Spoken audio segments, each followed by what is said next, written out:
You know, I run another business.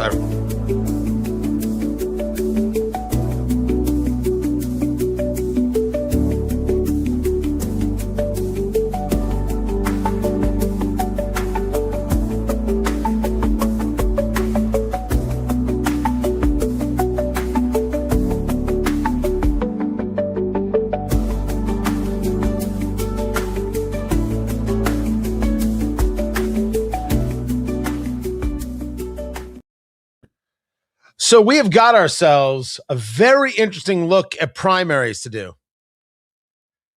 And it's because, well, quite simply, how could anybody trust the polls? I'm Tony Katz. The show is Tony Katz Today. The radio show is here. Let it begin.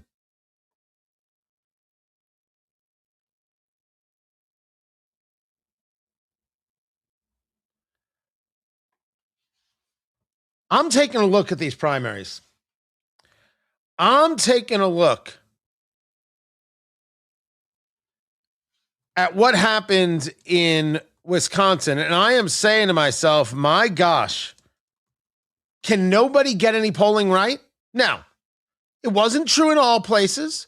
They certainly got polling right in, for example, Minnesota. But they absolutely got it wrong, horrifically wrong in Wisconsin, so much so that we have to ask ourselves if we're going to believe anything they have to say. Tony Katz Today, an absolute pleasure, guys.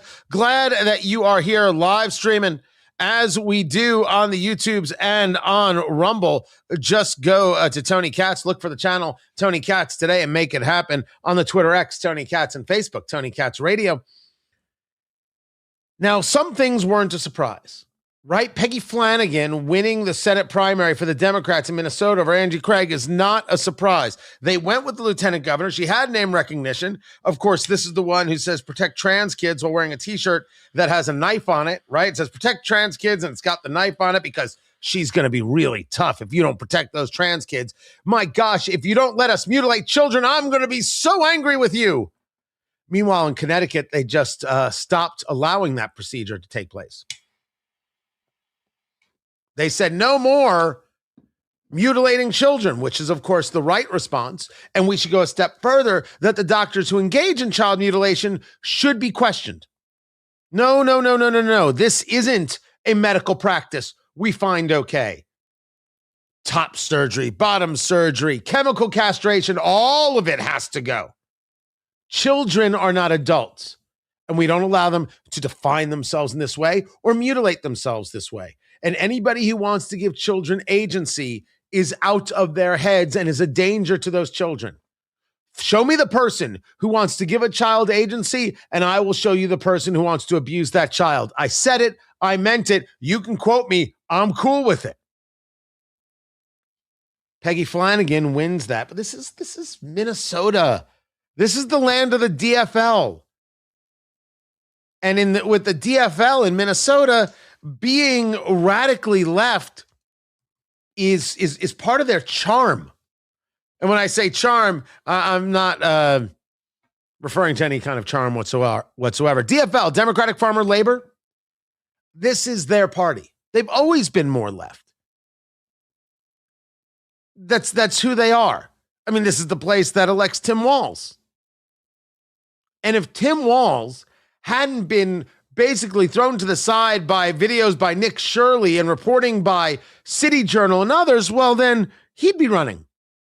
But he knew it was going to be too much because he knew about the fraud and didn't tell nobody. Wait, is that just me? That's what I suspect. Innocent until proven guilty. Winky, winky. So she wins, and Amy Klobuchar is now the Democrats' nominee to be governor.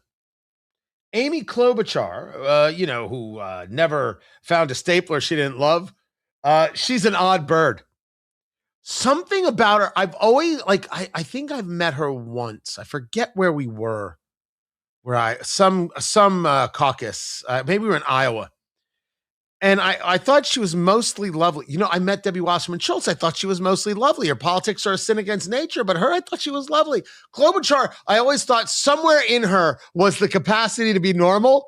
And she just never embraced that idea. That's Minnesota. Then you had South Carolina. South Carolina was interesting. South Carolina was interesting because this was the special, right? This was about replacing the late Senator Lindsey Graham. So you take a look at the data and you take a look at the map, and the map is interesting. So you had Darlene Graham Nardone, who's the sister. You had Ralph Norman, you have Russell Fry. Ralph Norman, the congressman. We know that Darlene, she was picked to replace Lindsey Graham to finish out his term, right? So she's the senator. But we also know that Lindsey Graham was on the ballot for re-election. So they're having a special election to determine who will be on the ballot for the re-election for November, right? The midterm. In this special election, Darlene Graham comes in first, but she only gets 32.7% of the vote. Ralph Norman comes in second with 24.6%. Russell Fry in third with 19.6%. Top two vote getters, Graham and Norman, they move on to a runoff on August 25th to determine who will be on the ballot November 3rd. That is not much time to run for office. They both at least can say that they have some name ID. Graham is a congressman. I'm sorry, Norman is a congressman. Graham as Graham. You take a look at the map and you see green, red, and kind of purple blue. The green was Ralph Norman. The red is Darlene Graham, and the blue is Russell Fry. And it segments out to where they're located. Ralph Norman wins the north. Russell Fry wins the east, and Darlene Graham wins the rest. So Columbia and Charleston go for Graham. Now, the question before us is going to be, what happens to Russell Fry voters? 65,714 of them who absolutely could tip the scales in this election. What we know about them is that they definitely didn't vote for Darlene Graham. So does that mean that they are opposed to Darlene Graham? See this, I'm not a South Carolina expert, neither are you. This gets really interesting. A special election in 2 weeks. This, to me, is absolutely a bourbon and popcorn event. Just don't get yourself too wrapped up in it. Just watch it and see what happens. This is really interesting. I mean, the circumstance is odd. A senator dies. A sister's filling the term. The sister's running to replace him on the ballot and does not get the overwhelming support. And there is a spoiler section of the state at play. Honestly, that's my own kind of curiosity. I'm very interested in what happens here. But the story, kids, the story is Wisconsin. The Wisconsin primary is the most surreal thing in the world. We're talking about the Democrats here. We already knew that Tom Tiffany was going to be the Republican, and he will go up against David Crowley. And you're like, excuse me, Tony, Mr. Katz, sir, you with the hair and the great stuff. Excuse me, that's supposed to be Francesca Hong, right? The crazed socialist, the one who wants to cancel Thanksgiving. She's supposed to be the winner here. Everybody knows that. The polls said so. That's right, the polls said so. You bet your sweet babippy the polls said so. Check out these numbers. This was the polling. This is from Real Clear Politics, realclearpolling.com. These were the numbers. If you take a look at the last 5 polls, not where it says current results, that's the win for Crowley. The last 5 has Francesca Hong, this commie weirdo freak show, up by double digits. Plus 11, plus 13, plus 20, plus 22, plus 18. Plus 22? Holy crap.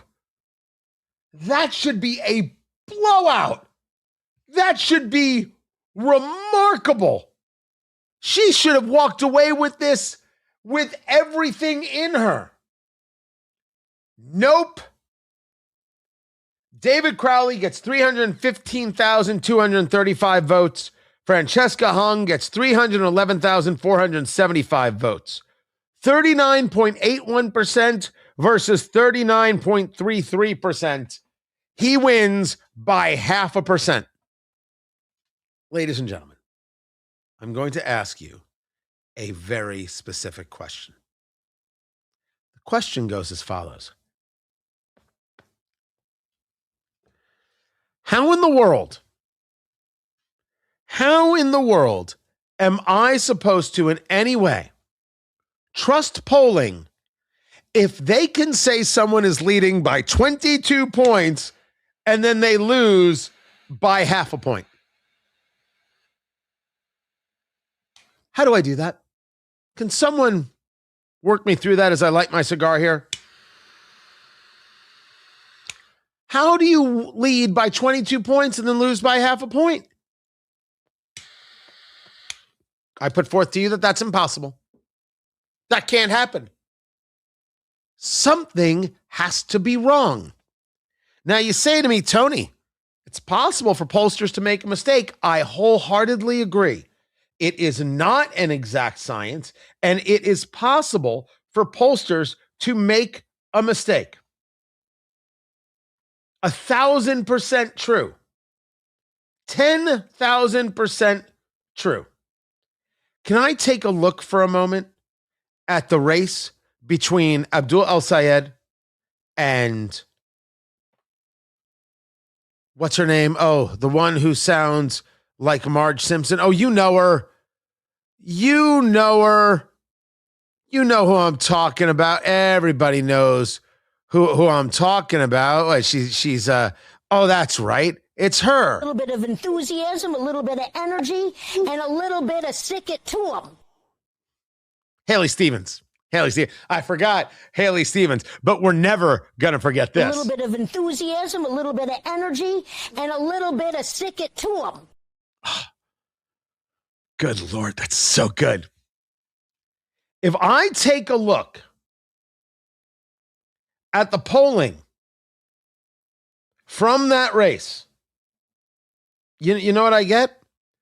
I get Abdul El-Sayed up by double digits.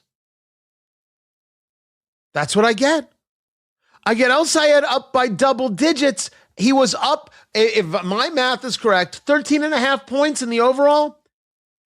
He won by 1%. He won by 1%. He was up by 13.5. Now I have Francesca Hung up 22 points in some polls. If I average it all together, could we at least say she's up 15? Double digits, clear double digits, 15 points? Look at the dang numbers. She loses by 0.5 point. How do you miss that greatly? This is my question. What the hell is going on? I don't believe it is possible to miss this greatly. I've been trying to figure out where the issue is. There could be an issue in methodology. For sure, there could be an issue in methodology. But now there's an issue in Michigan, and now there's an issue in Wisconsin. Okay. Well, same polling outfits. They could have the same methodology issue. Absolutely. It could be that the pollsters,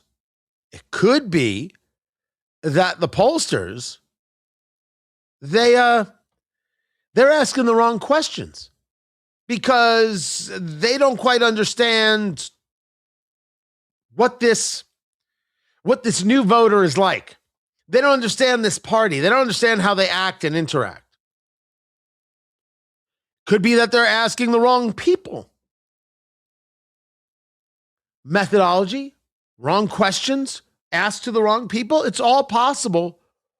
Or all of these outfits are putting their thumb on the scale to try and create a certain advantage. Now that one is the most conspiratorial. That's a hard one for me to buy into. Although everything is possible, hard one for me to buy into. I'm not saying it couldn't happen. I'm just saying it's a hard one for me to buy into. Seriously, I'm not there for that.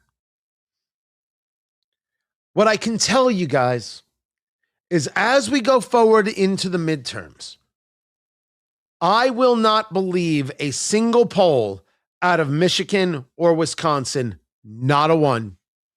Won't believe it for a second. Absolutely not. They could talk to me about how well Abdul El-Sayed is doing in Michigan, and I will say, I'm sorry, they had him up by 13.5 points and he won by 1%. Nope, not buying it. Not buying it. And I don't think you should buy it either. Well, Tony, doesn't this fit into your theory that you should never believe any poll? My theory for years is never believe just one poll.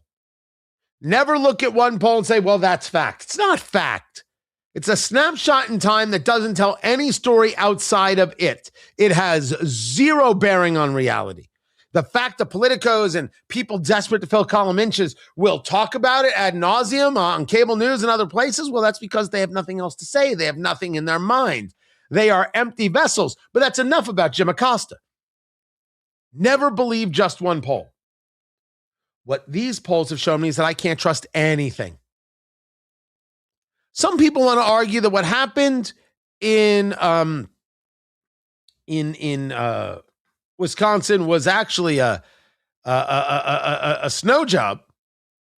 What happened there is that they knew that Francesca Hong was going to get ripped apart.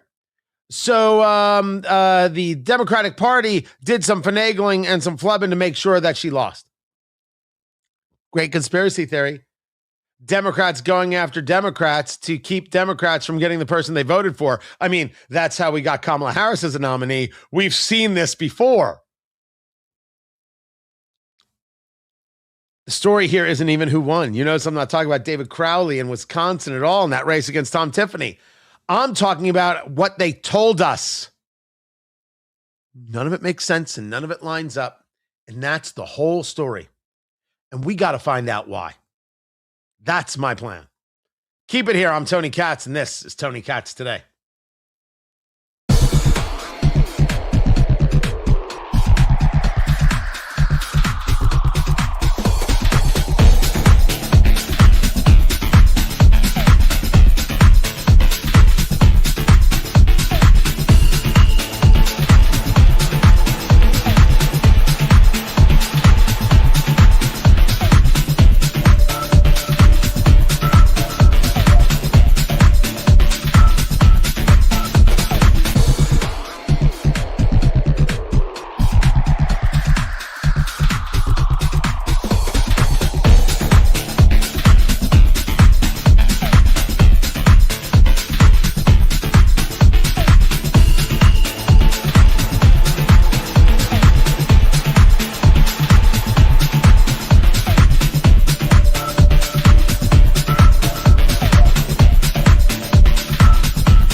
About?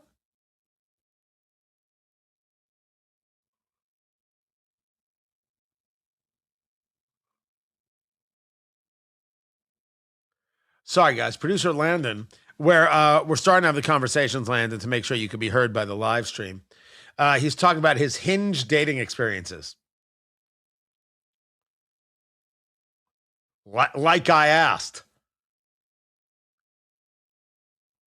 I didn't ask for any of that. Thank you guys for being here. Hit like, hit subscribe, tell everybody you're here. If you're watching on YouTube, if you're watching on Rumble, say hello. Greatly, greatly appreciate it. We're here every Monday through Friday at noon. The show is actually excellent. We just need the world to know about it. And no, Brad, videographer Brad Landon did not find Sophie Cunningham unhinged. That did not happen. Producer Landon has no shot with Sophie Cunningham. Yes, but I need you to know this, Producer Landon. We, the people, know this. But you somehow think, but what if? What if? There's no what if, kitten.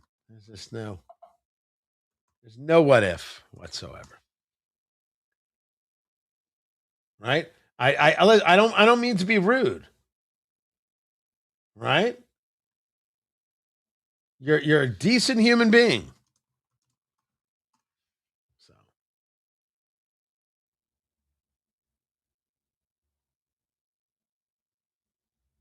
also, I'd love to know what we thought of the thumbnail for today's show. Would love to know where we are with that.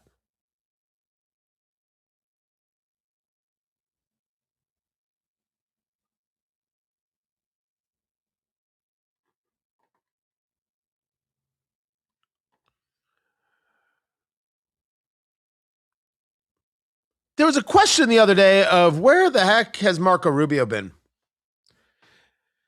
And the answer is Marco Rubio is doing a podcast.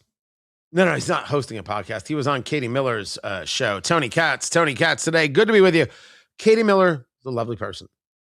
She was doing work in the first Trump administration. I got to talk to her then at an event at the White House. She was beyond lovely. She is the wife of Stephen Miller. I think they were just dating at the time. Absolutely lovely person. When I learned that Katie Miller had dated Eric Swalwell back in the day, I was like, I don't even know how to process that. And I learned that the other day. I was like, my gosh, who knew? So she does this podcast, and because of connections, she gets access to everybody. One of the people she gets access to is the Secretary of State, Marco Rubio, and his wife. And this is the conversation. I did. Hold on a second. Let me make sure that you get the conversation. Listen. I did at one time, maybe 4 or 5 years ago, I tried this thing called keto. You've heard of this? Yeah, keto. Okay? And you just eat all this protein. And so you go through this massive withdrawal from sugar and carbohydrates for the first 72 hours. It was a near psychotic event for me. It's true. If I did this in this job, I would be in Mr. President, we must bomb, Paraguay. And it's like, why? I don't know. I'm just really mad at having. Okay. He's sitting next to his wife having this conversation about keto. You might look at that and say, whatever, I don't care. Every time there is another photo of Marco Rubio sitting there in the Oval and it gets AI manipulated to put him into some kind of costume or some kind of thing like, oh, he's going to have to go run this country today. Oh, he's going to have to take on that job today. Everything like this builds him as a presidential candidate you can connect with in ways that J.D. Vance does not come close to. Now, you might disagree with me. You may want J.D. Vance or Marco Rubio. We can agree or disagree about that. But when it comes to the presentation, the likability, the connection, he's off the charts. This is Tony Katz today.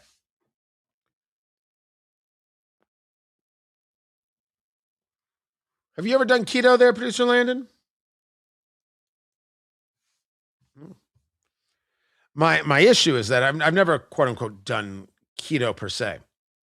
Years ago, I realized that bread is not my friend. Pasta is not my friend, and really, really, really bad. And so I stopped doing it. Like I have had maybe, do you want to freak people out? I have had maybe one bagel in the last dozen years. One. I just don't do it. I absolutely positively don't do it.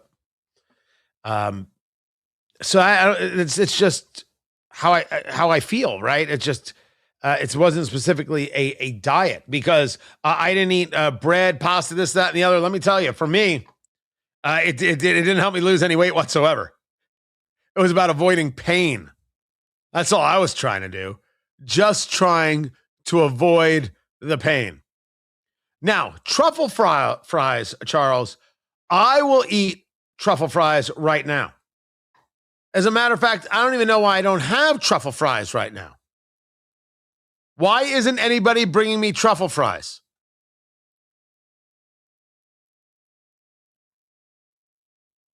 Honestly, how long does the guy have to wait? You're supposed to say truffle fries. Boom, truffle fries are supposed to appear. Like magic. Although regular fries are also good too.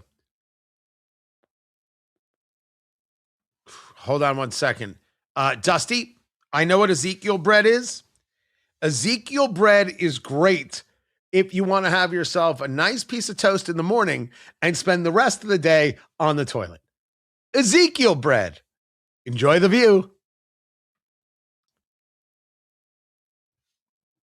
Just discussing what is. Don't mean to be crude. Just mean to be factual. Oh yes. Two nutty stories. You think I'd put these in three more things, but they're just nutty. There we go. Beautiful, beautiful, beautiful, beautiful, beautiful. Come on. There it is. Thank you.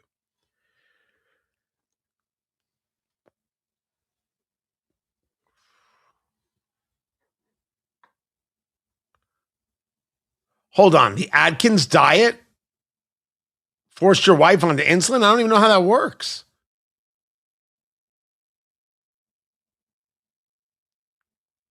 I'm smoking the La Aroma de Cuba, the El Jefe. It's, I had a bunch of these sticks, and I'm like, yeah, good day for it. And we had these major storms coming through central Indiana, and so it took a lot of the humidity with it, a lot of the temperature with it. It's been cool temperatures in the morning, and so I was kind of hoping I'd start my day sitting outside and having it was going to be free and easy, relaxed, really relaxed, and then nope.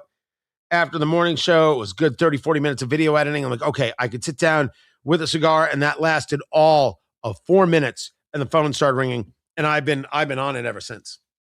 I have been on one ever since. Let's get back to the radio show, though. Tell your friends to get in here. Tell everybody. Let's go to work.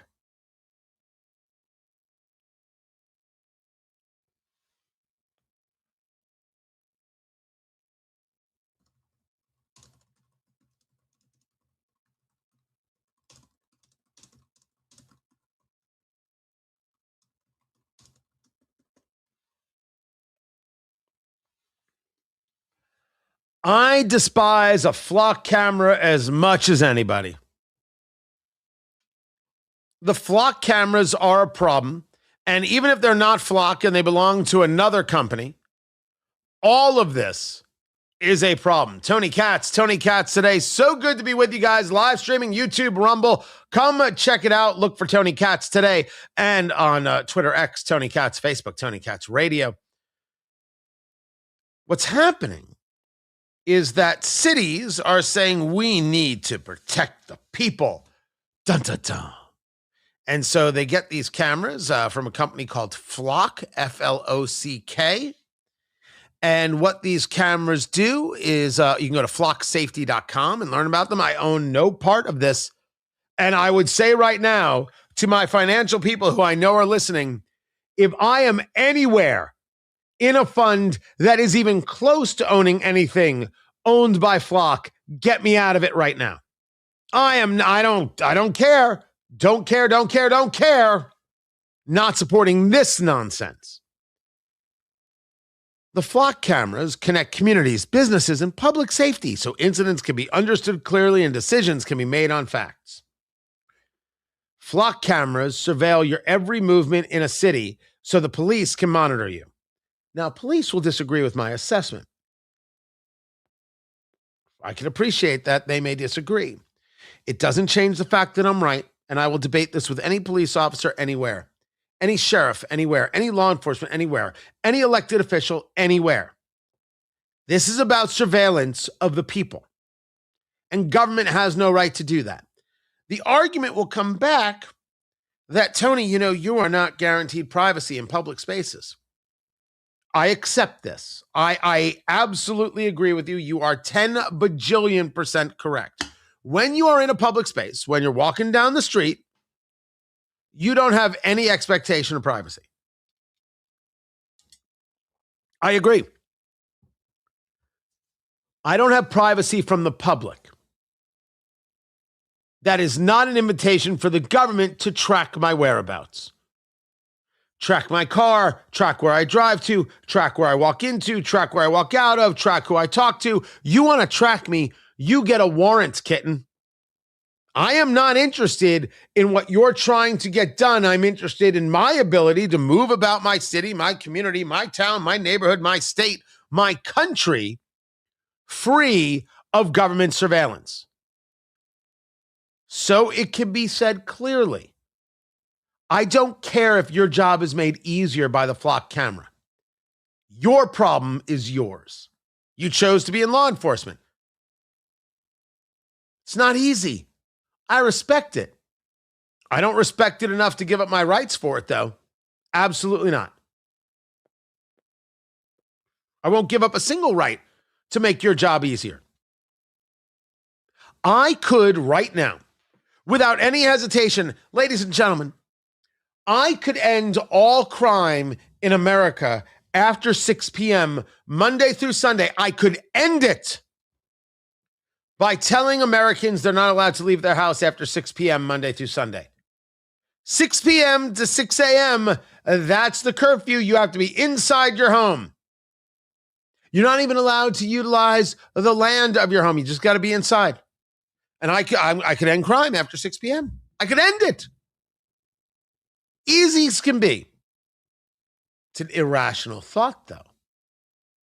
Irrational thought. The idea that you could be ordered inside your home.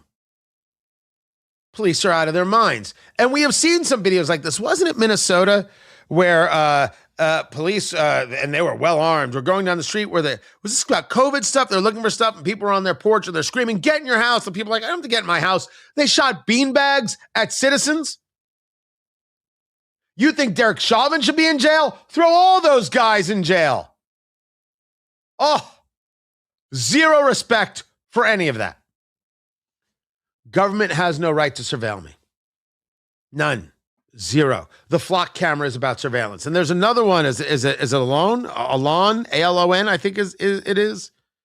It's all the same stuff. They have no right to surveil you whatsoever. And you're hearing more and more about this, and people are more and more disgusted by it. The problem is some of them are taking things into their own hands. And they're doing things like cutting down the cameras. This has happened a couple places, most recently at Ball State University, which is in Muncie, Indiana. You had Ball State University police officers notified that a flock camera had been cut down. They found the camera lying on the ground, the solar panels shattered, power cables cut. And then they found the video of a white Chevy pulling up to the flock camera. Two men dressed in black exiting the truck, walked up to the flock cameras with a reciprocating saw and cut down the camera's mounting pole. You can't do that. You can't do that. You can't get me to sit here and say I understand it. You know, I can't be the guy who says, oh, vandalism, that's the way. What you're supposed to do is vote everybody out. What you're supposed to do is not give them a moment's worth of rest. What you're supposed to do is every time they are in the public street, you're supposed to videotape them and post it. Make them feel the heat in all the ways that are legal and rational. Now, I must admit, I've never been a guy who likes the idea of the tracker. Do you know the trackers? They follow candidates everywhere. They follow politicos everywhere. This is their job. It's disturbing and it's ugly and it's gross. But if the city and the state are saying we have the right to surveil you, well, you're the elected official. You ever notice that the elected official thinks they can do anything, but if you want to discuss things with the elected official in a public setting, well, you have to use a certain set of decorum. You're not allowed to raise your voice. You're not allowed to say this. You're not allowed to do that. They've got rules aplenty. It's like the TSA. When the TSA, you're heading to the airport, you're there at the airport, and the TSA has signs. If you're rude, if you're abusive, if you're this, if you're that, well, then you're going to get arrested. And the TSA is screaming at you about whether your laptop's in or your laptop's out, and you have to do this, and you have to do that. And no one's ever being polite or respectful, decent or kind. But they're letting you know right off the bat that you are just lucky to be there. And anytime they feel you're getting just a wee bit uppity, you're going to jail. You're certainly missing your flight. And they're going to wear 5 blue gloves at once, but you are going to get yourself a cavity search. And not the fun kind. Is there a fun kind? I leave that for others. This is a gross way for things to act, for people to act, for things to be. You can't engage in the vandalism. You can't get me to condone that stuff. But if these cities don't understand that the flock cameras are wrong, the whole concept is wrong, and people will send me an email. They'll send me a message. We were able to find the person who attacked my wife. We're able to find this person. We were able to find these people who are in the country illegally. Not at my expense. Not at my expense. Deport those who are in the country illegally. Look at the prosecutors who don't prosecute criminals and allow them on the street and vote them out of office or charge them. The people have to make aggressive demands, and I think they should make them loudly. I think there should be protests in the street. I think there should be protests in front of the city hall. I don't think these elected officials should get rest from the protests. Take down all the flock cameras. The elected officials are wrong. And someone's going to say to me, Tony, if you don't take an action, how will they know that they're wrong? Because in that conversation, you're 4 steps away from being Luigi Mangione. Don't ask me to be a part of that. Don't ask me to be a part of that. But for these elected officials, including my own mayor, who I like, by the way, defending flock cameras, you're out of your head. I don't elect people who defend flock cameras. You're going to have to go. This thing is not okay. I don't care if the police like it. It doesn't matter if they like it. It's inconsequential. And oddly enough, this is not the most maddening thing I came across yesterday that I wanted to bring to you today. The most maddening thing was this headline. This is an actual headline over at Newsmax about the Air Force secretary, the former Air Force secretary who lost their security clearance. Lost the security clearance because they leaked information about Air Force One, which is a whole story that's still going on. The former Air Force Secretary, Frank Kendall, now says he's going to sue the Trump administration after the Pentagon revoked his security clearance, saying that he learned about it through a decision on social media. And he's saying, I couldn't think of anything I'd ever said that was classified, and I have tried very hard not to say anything classified and was quite sure I had not. Allow me. You are not owed a security clearance. I don't care how you served. I thank you for the service. You are not owed a security clearance. If the White House decides to pull it, if the Pentagon decides to pull it, that's the ball game. That's it. What are you going to sue for? You demand access to security clearance when you're not in the position?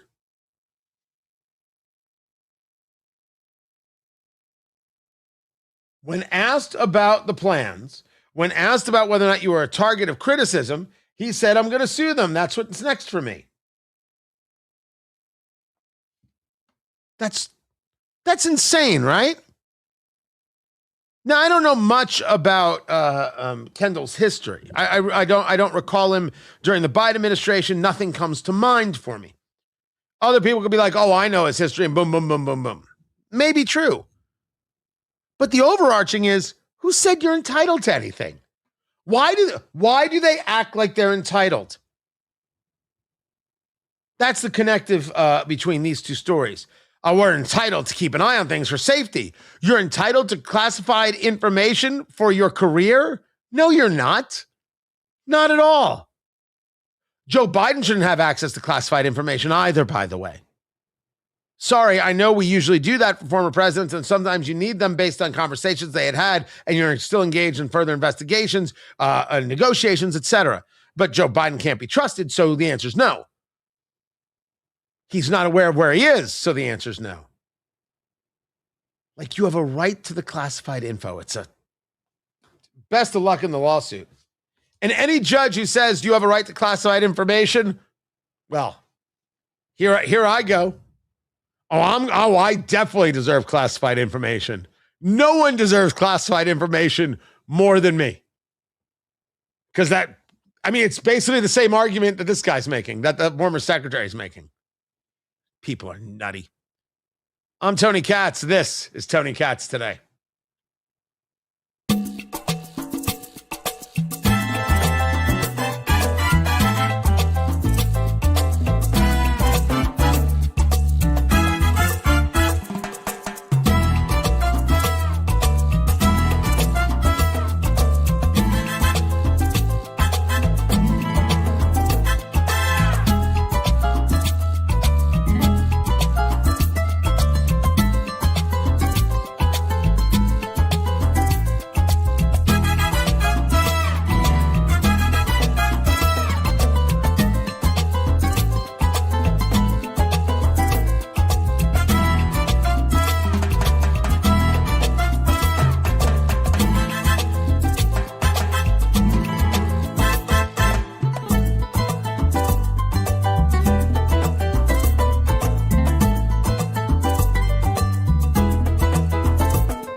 A lot from Bob and Tom.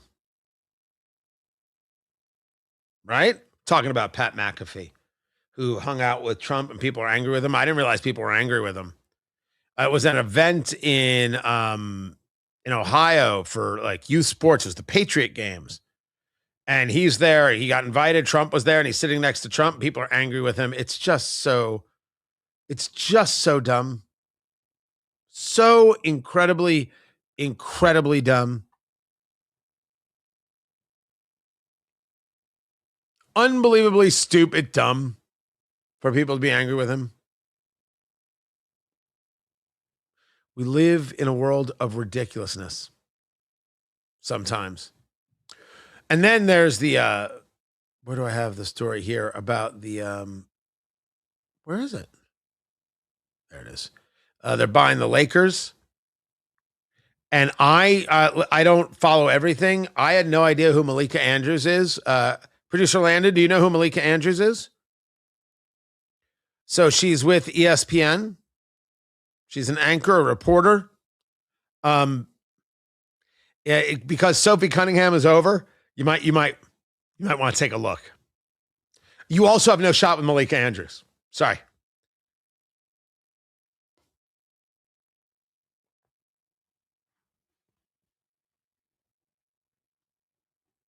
So, yeah, I don't know her. I mean, I don't question her politics or anything like that because I just don't know the woman. But I'd never seen her before, and there's an image of her doing an interview about this, and it's like, oh, well, that was striking. Sometimes you see somebody that's striking, like myself. By the way, we've got thunderstorms here, producer Landon. So if anything goes bad, you're gonna have to vamp, right? Yeah, this stuff wasn't supposed to come until later this afternoon. The storms that have been coming through the Midwest, it's been very weird and outrageously unpredictable. Like no one has had this right, and I'm not mad at anybody. And they were all clear. This is a very odd storm system. It's a very odd front, and things are popping up. And they were all discussing unpredictable is the answer. These things just right moment, and you're going to have the deluge. And there's been a lot of flooding here. We had tornado warnings to the northern parts of Indiana, where we're heard MNC Nation and Elkhart, WOWO, which is the Fort Wayne area here in Indiana. It's been crazy. Can you hear the rain? It's there.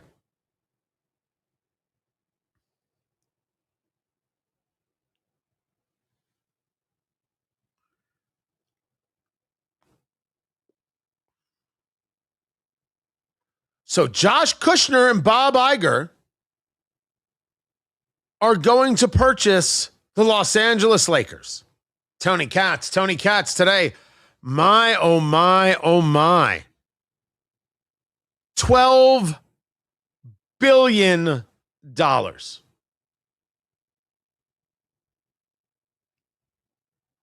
is something else.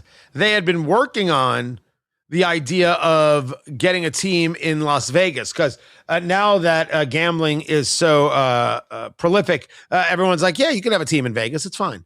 And so you've got the Raiders in Vegas. You got the A's moving to Vegas. Might as well have some basketball as well. You've got UFC in Vegas. Vegas is going to make its play to look at Miami and say, watch how we work. Pretty impressive number, by the way, what this is here. And they do a lot of other stuff in other places in terms of ownership. But the big sports story right now is that there's something called the Patriot Games. And it's about youth in sports. And it was in Ohio. And Pat McAfee was invited to it. And President Trump was there. And so McAfee actually met President Trump on the tarmac while it's raining. And McAfee is wearing a T-shirt and a hat backwards. And there they are at the games together. They're sitting next to each other. And producer Landon is like, his whole feed is filled with people who are angry at Pat McAfee. What's wrong with everybody? Why would you be angry at Pat McAfee? He got invited to be at a thing. The president got invited to be at the thing. It's about kids in sports. And so they're sitting there. What a weird, nutty thing to be upset with. He didn't do anything wrong. There are times you can argue that you don't like something he says. There are times you can argue that he's gotten out over his skis. I think he would tell you that. I don't know the man personally. I've never met him. We're both in India. I've never met the guy. It's quite all right, by the way. But he's sitting next to the president, and I'm supposed to be, how dare you? These people really think that Pat McAfee should have just turned around and punched the president in the face. That's their argument. It is a weird argument to be that filled with hate. If I'm invited to an event for cigars and Barack Obama is there and they seat me next to him, I'm sitting next to Barack Obama. I don't think we're going to talk about anything politics, but we're going to talk cigars. I would talk cigars with Barack Obama right now. I don't think he's much of a cigar guy. But be angry at Pat McAfee is just silly. And you're right, chat room. You are right. The Trump derangement syndrome is out of control. It has become religion. Well, cult, really. This is Tony Katz today. These people are nuts. They can't be trusted. They certainly can't be voted for. They cannot be voted for.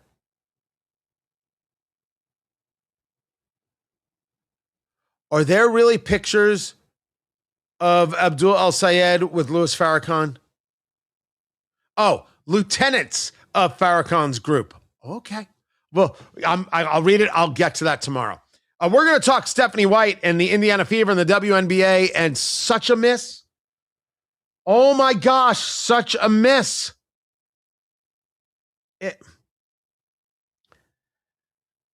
I have thoughts. And I will get to those in just a moment. Listen, I'm glad you guys are here. Let everybody know we're here. Don't forget to hit like and subscribe and do all the things. Hit the like there if you're watching on YouTube. If you're watching on Rumble, I'd appreciate it if you would. More and more people liking, the better off we will all be. Can't thank you enough for being here. Hang loose, smoke them if you got them. We're going to be back to the show in a few minutes, guys. Keep it right here.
So we've got the Attorney General Todd Blanche doing a press conference as we speak, and I'm some of that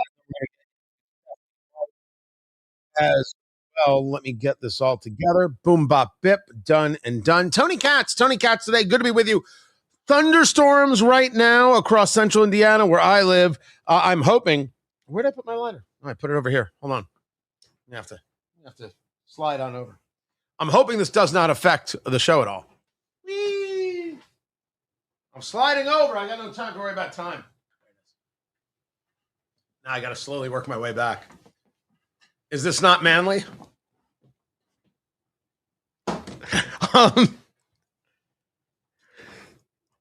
What?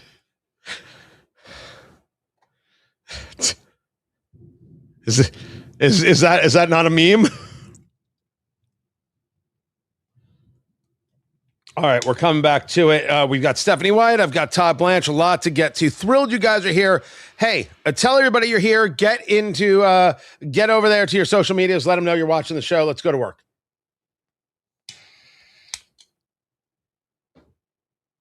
It's a press conference from the newly minted Attorney General, Todd Blanche. He is there with some of his people. I'm Tony Katz. The show is Tony Katz Today. Good to be here. Good to be with you. Let's take it to the Attorney General. We are announcing the arrests and unsealing of an indictment out of the Southern District of New York, charging 11 individuals for allegedly overseeing an extensive, decade-long marriage fraud scheme involving more than 1,000 sham marriages between Chinese nationals and United States citizens. And holy crap. Okay, guys, was not expecting this. Sham marriages. Did he say 1,000? Hold on a second. I'm going to just back that up a little bit. Did he say 1,000?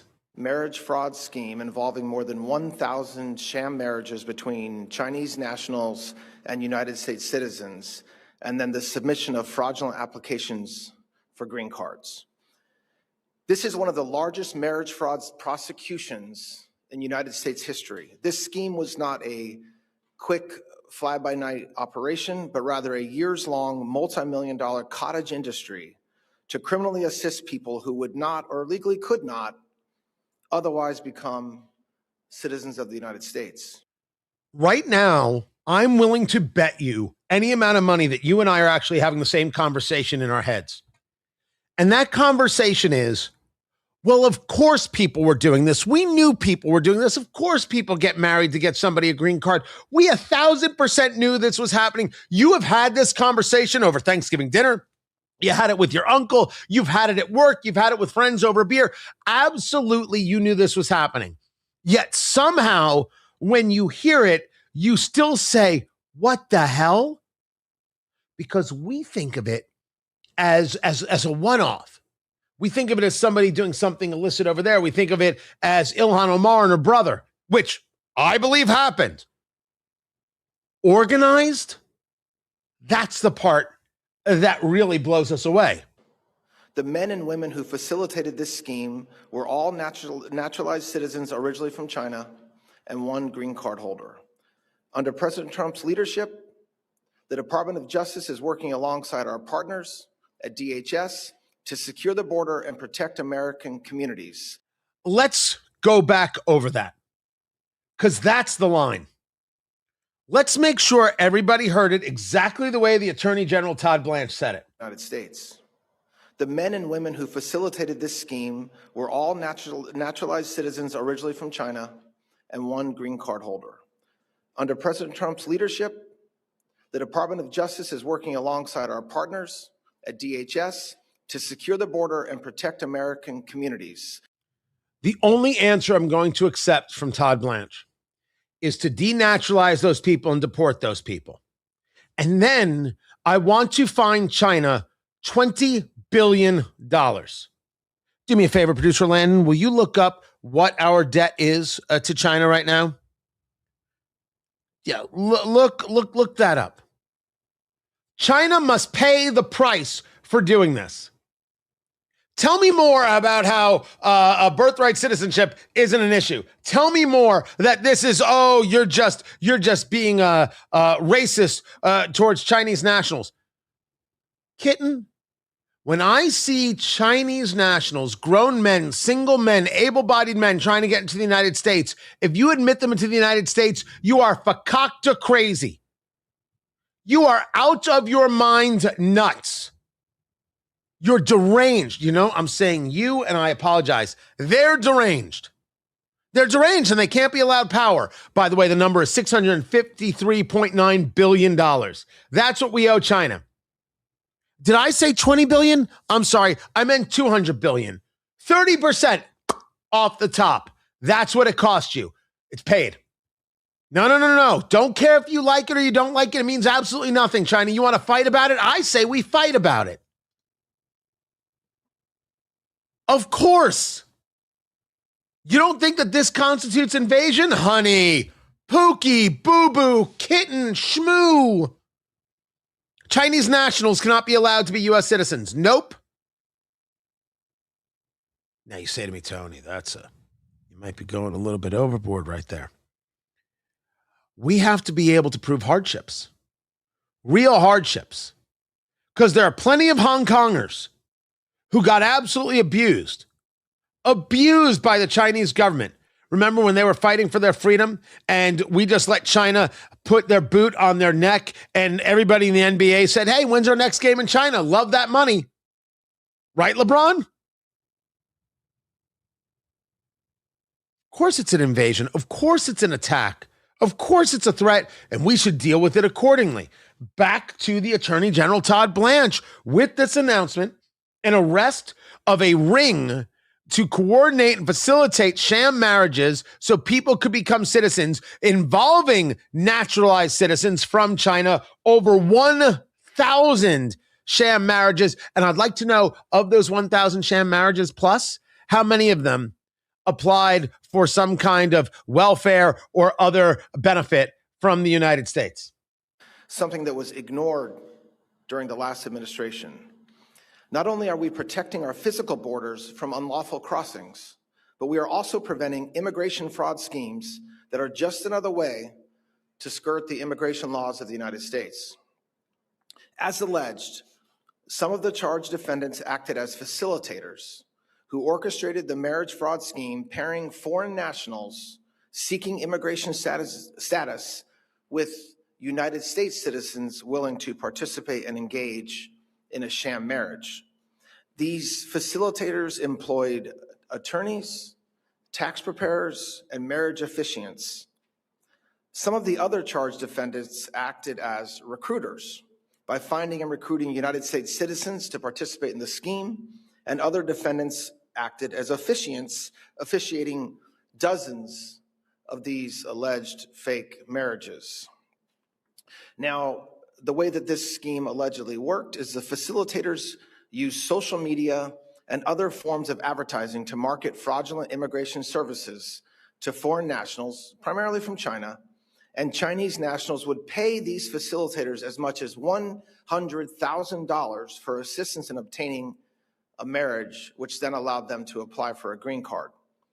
The facilitators also paid willing U.S. citizens as much as $30,000 to engage in the sham marriage with the foreign national. Now, often after these phony ceremonies, defendants would stage images of families at restaurants to create the appearance of a legitimate wedding, and some of the defendants also facilitated sham marriages overseas in China.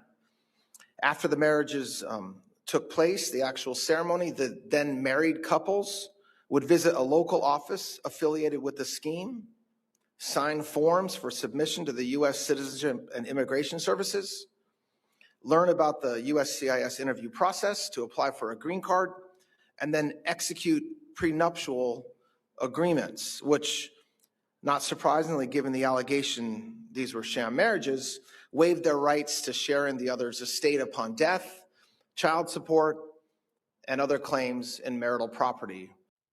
At this moment, people ask me why I drink bourbon. This is ugly. This is ugly. I wasn't expecting him. He wasn't actually on the system today to give any presser, so this was a bit of a surprise. Over 1,000 sham marriages busted. The purpose to allow Chinese nationals to become citizens. Money paid over, in cases, $100,000. And Americans who are implicated may have gotten paid $30,000. All of those people have to go to jail who are Americans, and all those naturalized citizens have to be denaturalized and deported today. And any lower court that wants to get involved, those activist judges need to be thrown off the bench. Innocent until proven guilty? Sure. Absolutely. When they're proven guilty, goodbye. And with all of this, Stephanie White, coach of the Indiana Fever, her presser is even crazier. I've got that story coming up. Keep it here. This is Tony Katz Today.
There we go. Welcome back, everybody. Tony Katz. Tony Katz today. As I see more and more of this fraud going on in the country, including China and other countries, I'm actually proud at the fact that we are still the most powerful country in the world. Any other would crumble. That's true, Dark Rogue. That is very, very true. I am more proud that we're actually seeing prosecutions on this stuff. Now, I would be lying if I didn't say that there were moves by even the Biden administration on some things that were clearly egregious and they couldn't do anything, but they had to go after them. But this is what we want to see. And we need a real rethink on who we allow into the country. Oh, did you hear that thunder? No, that's happening outside as we speak. But this is what I voted for. This is what I want to see. And this should be nonpartisan. And you're going to hear people come out and say, well, do you see what really happened is they're going to try and defend this. It's nuts. It's nutty. And still, the Stephanie White presser, crazier. She really screwed the pooch. Truly did. Truly, truly did.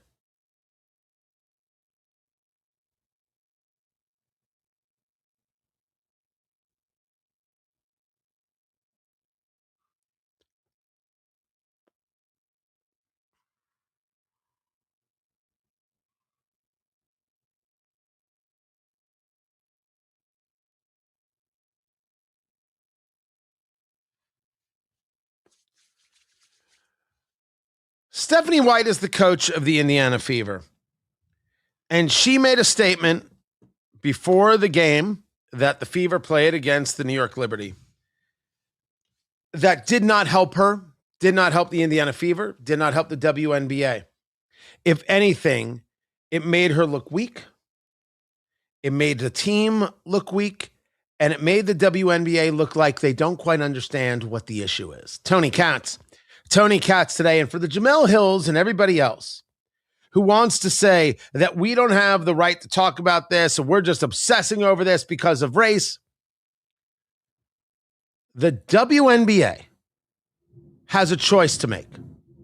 The WNBA can decide that they are in the business of being a league, or the WNBA can decide that they are in the business of being a welfare recipient. For years, the WNBA was a welfare recipient. The NBA wanted to create a league for women. The league never made any money. The league never got any traction. And yet, it still got funded. Now, living in Indiana might be different, our team, than other teams, because this is a basketball state. Right? The expression here is in 49 other states, it's just basketball, but this is Indiana. They take it at a level I cannot describe to you. It's unbelievable. Right? It's in the same way this state views the month of May, because that's when the Indianapolis 500 happens. Now, every state has something that connects for the people who live there. It is a thing for them. Basketball, for sure. For sure. And so we did pay attention to the Indiana Fever. And we had great, Tamika Catchings was a great ambassador for the league and was a star of her time. And then Caitlin Clark came to town. Well, the rest is history, as you know, and more people paid attention, and that upset some people because this girl was getting attention and these weren't getting attention, and this was bigotry, and that's when the crazy fouls would start. Some things I think Caitlin Clark complained about that weren't worth complaining about, and some things she was absolutely right, and everybody saw it. But with Caitlin Clark came the opportunity to become a league that could be self-sufficient. They went from commercial flights to charter flights, private, better hotels. They were started playing in real arenas. They moved games. And people were like, well, if you're going to put on a show, we want to see it. If it's going to be entertaining, we want to see it. My daughters now want to go? Absolutely, I'm taking them. Fantastic. And the WNBA has, on every level, shown that they were not up to the moment. Because it's not that they can control the criticisms from without. It has nothing to do with the criticisms from without.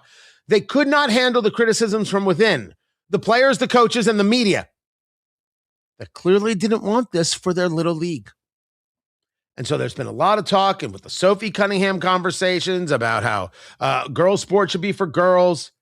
They don't like that either. And now going after Sophie Cunningham and the clothesline, tackle, if you will, from Dejanay. Is it Dejanay? Is it Dejanay? Dejanay. Thank you. Dejanay Carrington. And people have been talking about this more. Well, this became a thing because it was a clothesline. By the way, Sophie Cunningham has done this before. She's tackled people on court before. She got thrown out of the game. Carrington got thrown out of the game, and then she immediately put white privilege. Good Lord. She's trying to backtrack that. A lot of criticism that brings us to the coach of the Indiana Fever, Stephanie White, who, when first asked about the foul against her player, Sophie Cunningham, was like, listen, these girls are going to play hard. And now she comes to have a presser where she is going after the detractors and claiming she never saw the play.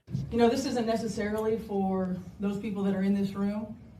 This is more for an online community that's trying to create narratives that simply don't exist.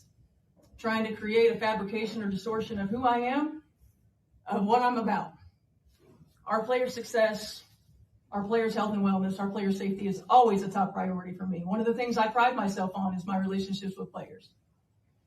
For those who have anything to say about the play in the last game, I didn't see the play in real time. I went straight to a press conference. I thought the play got called right. Thankfully, Sophie's okay. Was it egregious? Absolutely.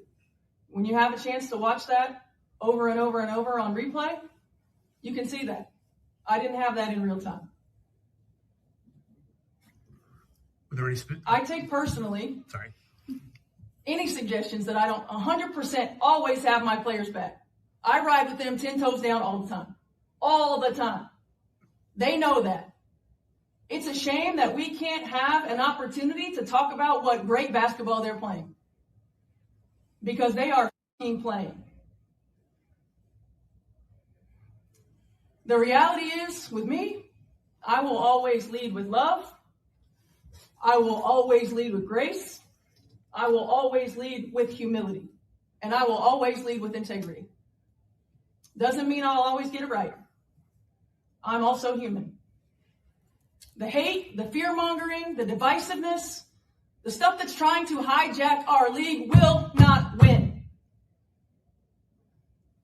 It won't win. We are united. We are connected. We will not be divided. Every day these women put their ass on the line. Every day. When they go low, we go high. Love will win. Grace will win. Humility will win. And kindness will win. I stand by them. I will always stand by them. Everybody else can go to hell. Oh, okay.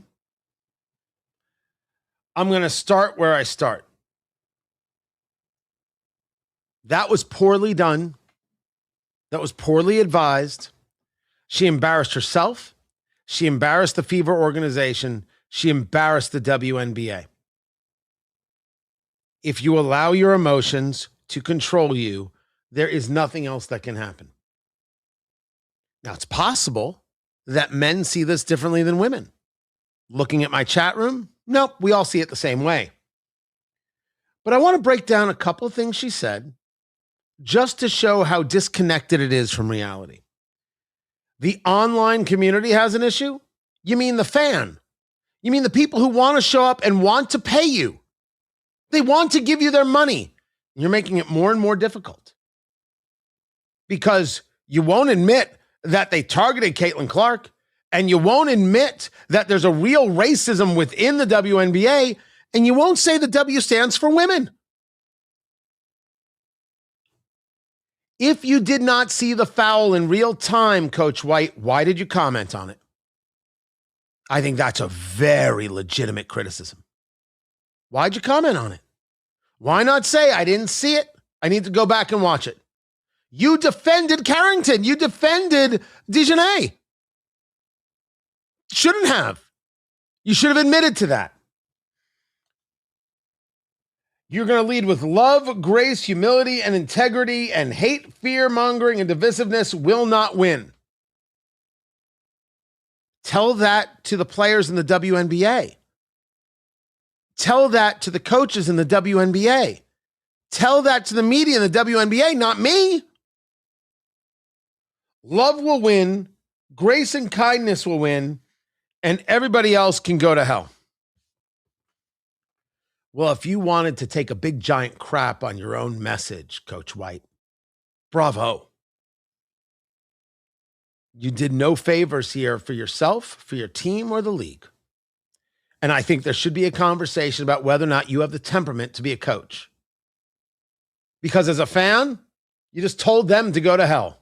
I'm Tony Katz.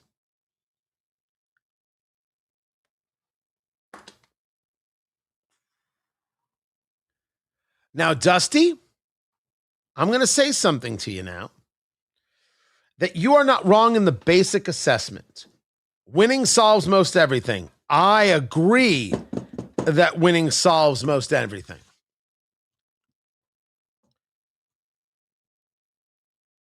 But do I believe that she is the reason for the winning?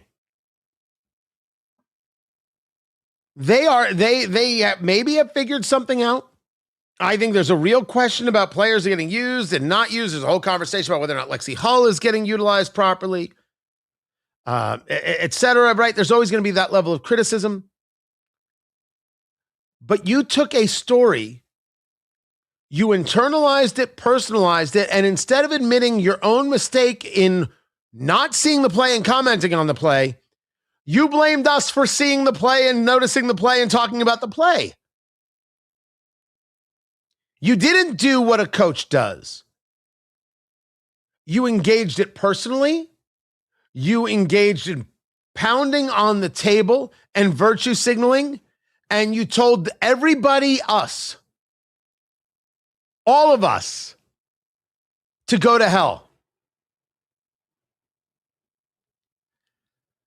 I don't know.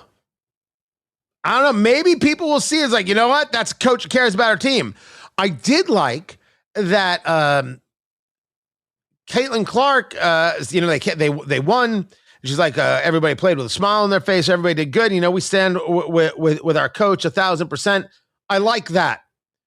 That was the show of leadership. And what's interesting with Caitlin there is that is a consistent thing. She isn't getting involved in the madness. She like, oh my gosh, she wouldn't stand up and defend Sophie Cunningham. She didn't.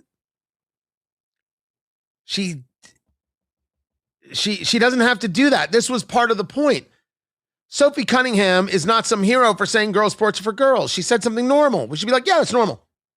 And I said at the time, you can go back and see the video, we should not be turning her into some kind of martyr this way or that. It's the wrong thing to do. It's the wrong approach. The right was wrong. The left was wrong. We here, and I'm a conservative, we were correct. We were 1,000% accurate. They've all handled this horrifically. Grossly, may I add. This was bad stuff. This was bad presentation. And I argue that she doesn't come across tough or strong here. She comes across as someone virtue signaling.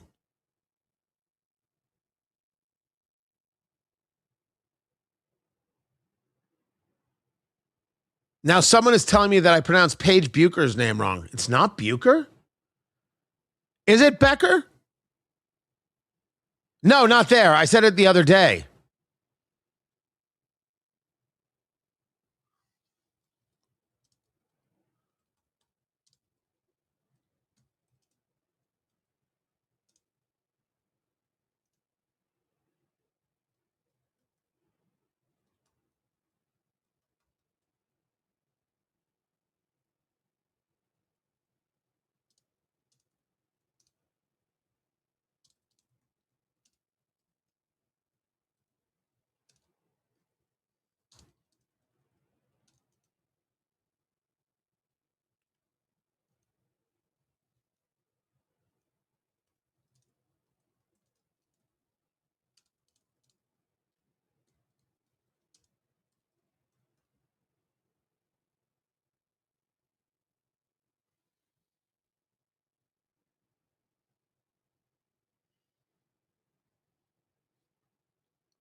Three more things. Tony Katz today. Guys, thank you for being here.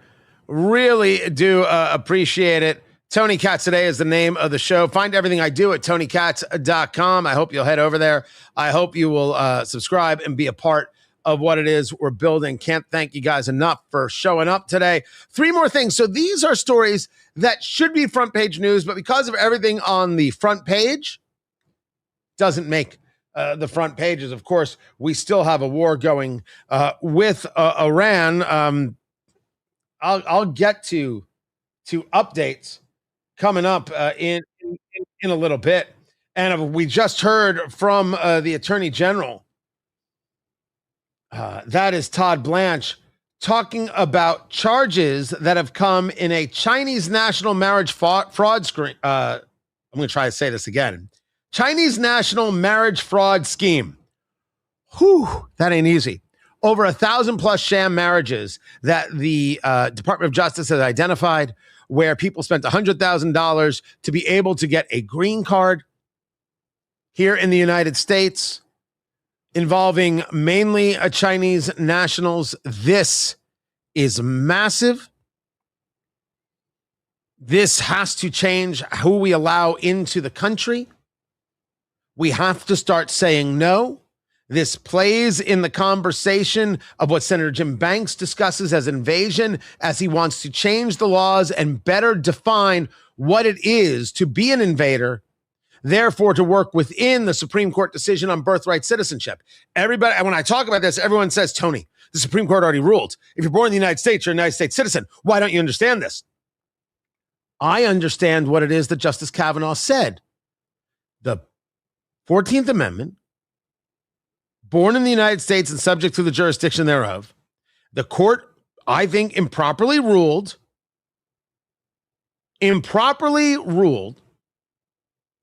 that to be born here is enough. But there was no conversation about whether or not Congress can, through legislation, make the determination of who is an invader, because the court did not make any changes to what we already know to be factual, that if someone is considered a threat invader, they cannot be a citizen. They do not fall into that category regarding being born in the United States. You can change this. People don't like hearing the word invader. 1,000+ sham marriages. Is there anything else we have to discuss? Could we all just be rational for 5 minutes? It's all I ask. It's a simple request. Normal for 5 minutes. If we had normal in the United States for 5 minutes, people would actually not know what to do with themselves. They'd completely lose their minds. So while this is going on, and that all just got released today, Todd Blanche, I wasn't expecting the presser. All of a sudden, he comes to the microphone, and man, this, for cable news outside of MS Now, this is going to be the top story tonight. Oh, this is a big one. But there are other stories, and I absolutely want to get to them because they are very, very big stories, but they just aren't going to make the front page. And we start with the Michigan, the University of Michigan. Did I mention I am not a fan of blue? It's the radicalness of the politics that can't be denied. Not a fan in any way, shape, or form. The University of Michigan is going to eliminate traditional letter grades for first semester freshmen beginning in the fall of 2027. It's going to address what is described as a growing mental health crisis among college students.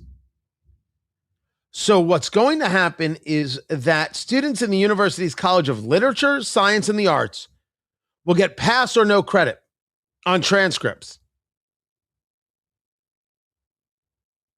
That college enrolls about 4,000 students every year.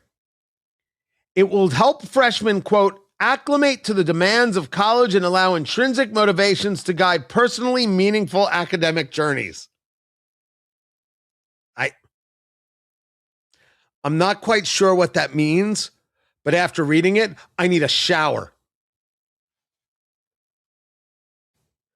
Acclimate to the demands of college and allow intrinsic motivations to guide personally meaningful academic journeys.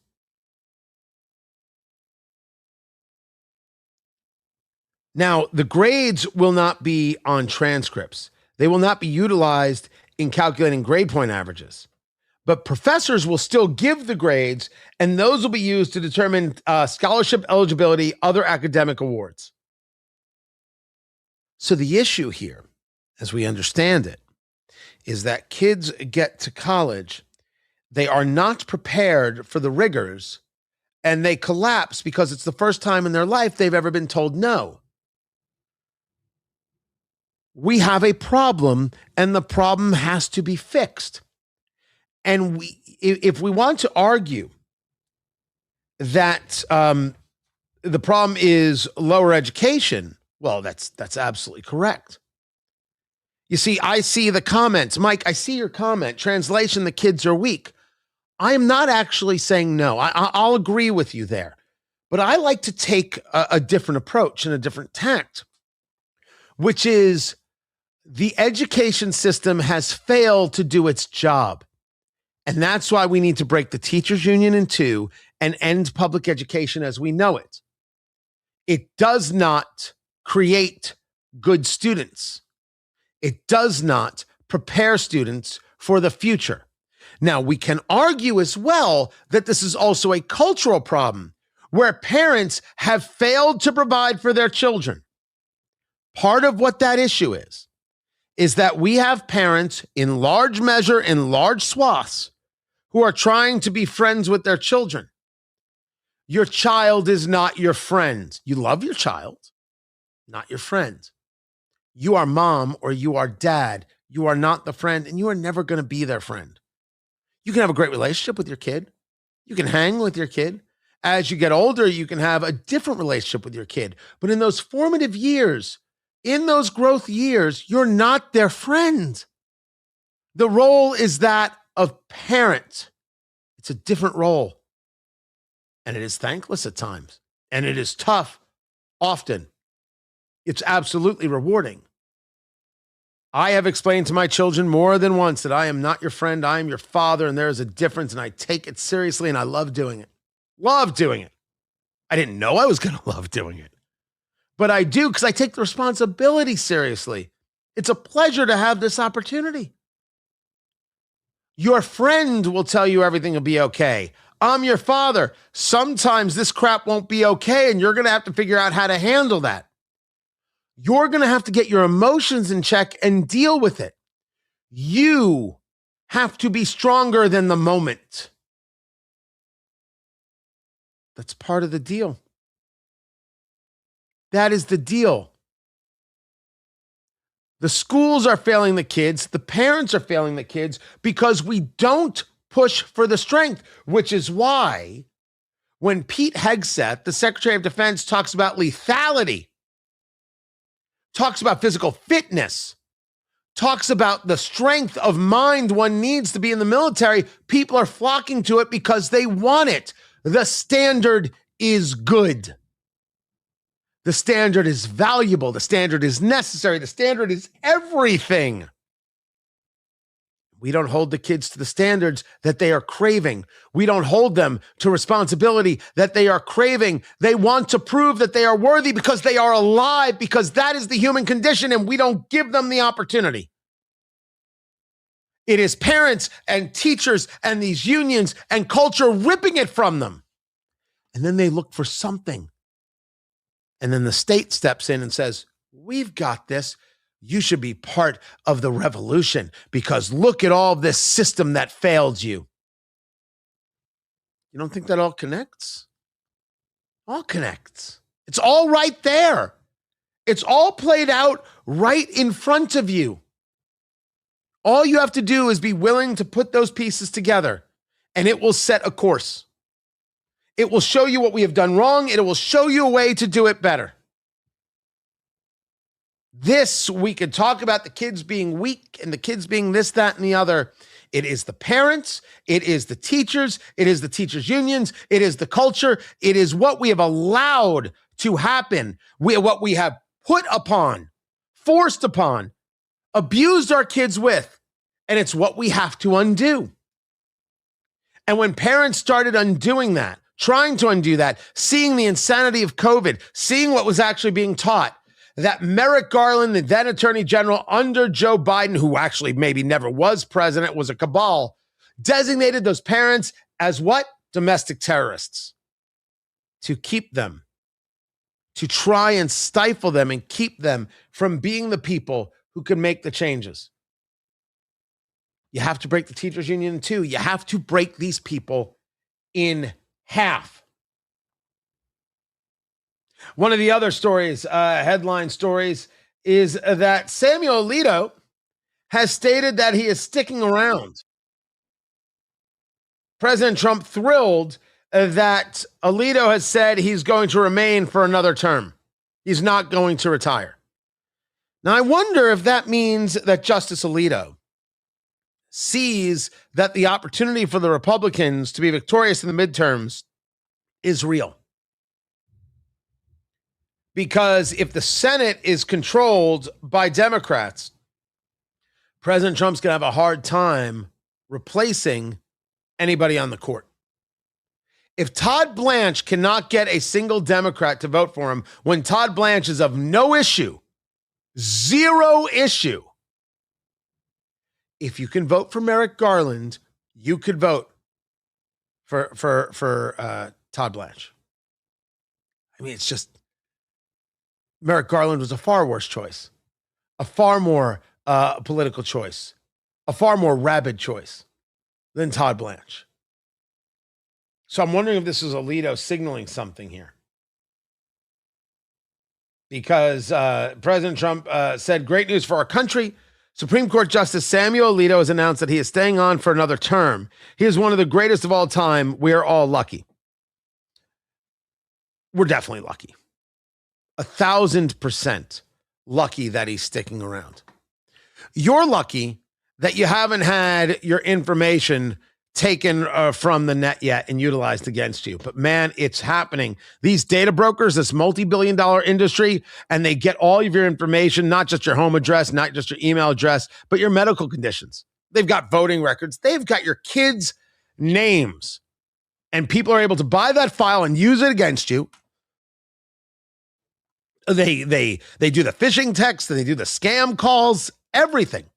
Americans lost $20 billion to fraud just last year, maybe more. The scammers are not lucky. They're prepared. You need to get prepared. You do that with Incogni, INCOGNI, Incogni.com/Katz. Use my last name, Katz, K-A-T-Z. They go broker by broker. They force these brokers to delete your file. And if anything tries to creep back in, Incogni is there.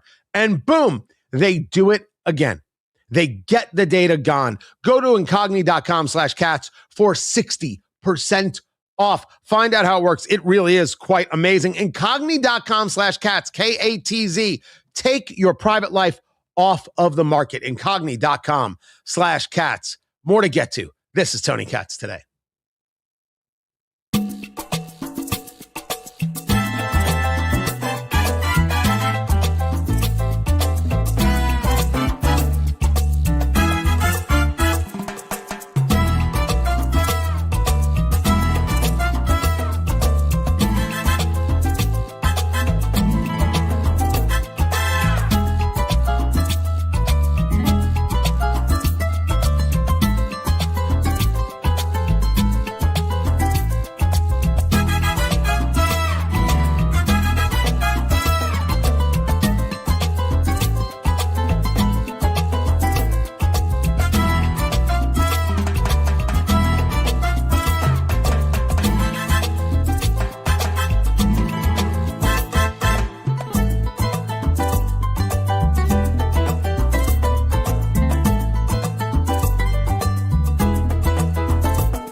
Welcome back, everybody. Tony Katz. Tony Katz today. Thanks for being here. Oh my gosh, I missed a ton of comments. I'm sorry.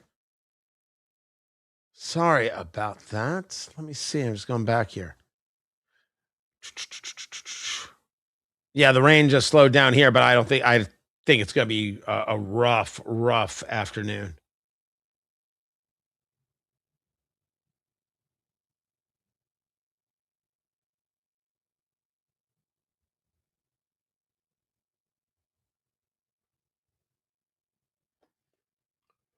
All right. Let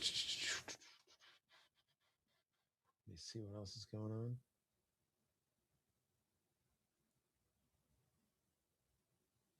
You know what else is interesting? It's been 2 weeks since a presser from Caroline Leavitt. Anybody else notice that?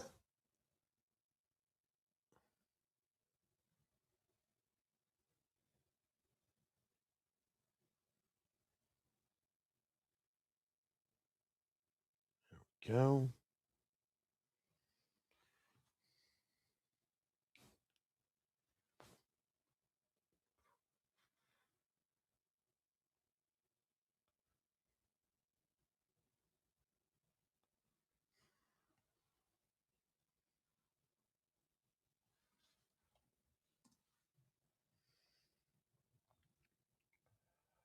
It's a recall from Chrysler.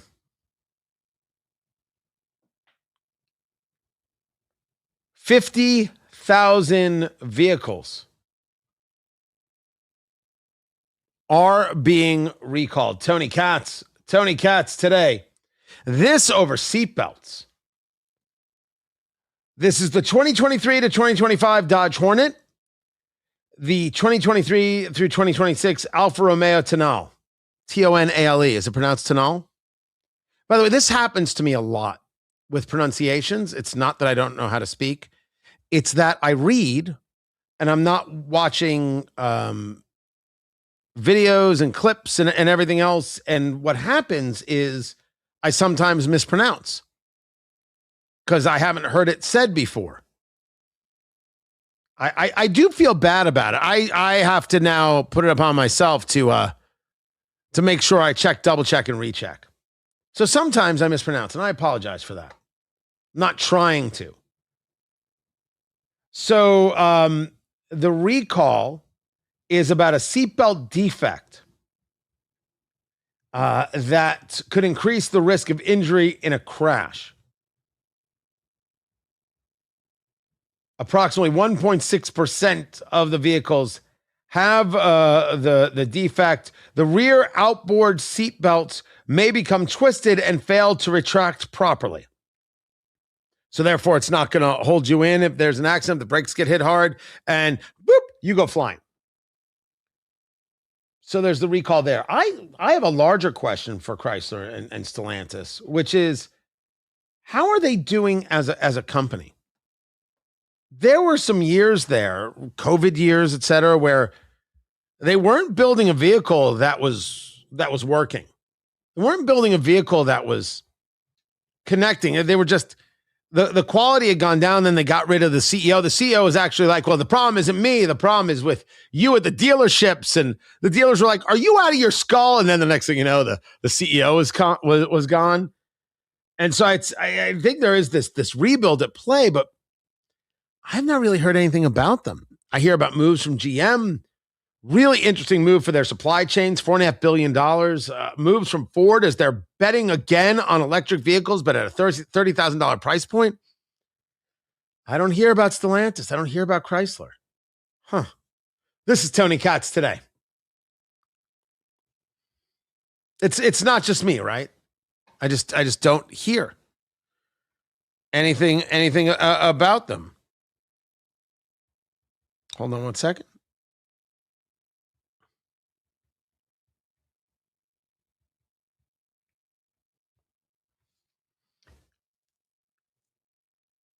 Yeah, so keep an eye on that.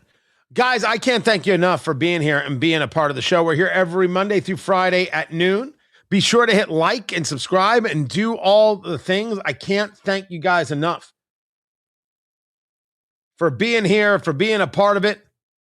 What's going on? Really, truly appreciate it.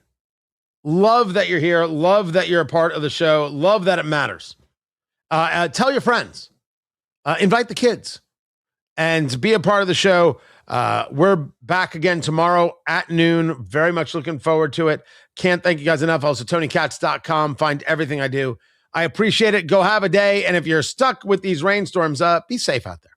It's kind of nutty, for sure. I'll catch you guys tomorrow. Can't thank you enough. Take care.